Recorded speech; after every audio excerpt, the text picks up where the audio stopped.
Okay, so in today's video here, we're going to show the life stage of a trematode flatworm.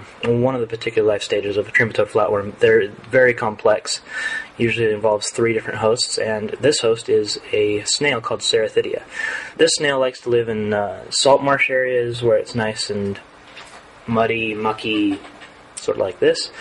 And what it does is it crawls around and just feeds on whatever it finds. Now, what we've done is we've taken one of these Cerathidias, cracked it open with a hammer, and we're very carefully pulling the insides out of the snail so that we can take a look for this particular life stage. Now, a healthy Cerathidia looks like this, where down in the left corner you can see the gonadal tissue.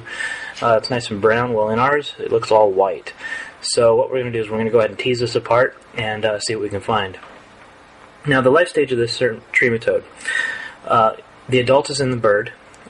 I'm not sure what particular bird, but in the bird, the adult lives there, lays an egg. The egg comes out with the feces, and when it hatches, it forms a Miracidium larva, which is like a little bullet-shaped, ciliated larva. And in about 2 hours, it has a gas tank of about 2 hours before it dies. It needs to find a snail host. So what it does is it goes and finds a snail, gets in there, and then it turns into another larval stage, which is a Redia. So what we're looking for here in this snail is these Redia larvae. Now, they reproduce asexually inside the snail, so there's tons and tons and tons of them. As you can see here, there's all these little crawly things. Those are the Rediae.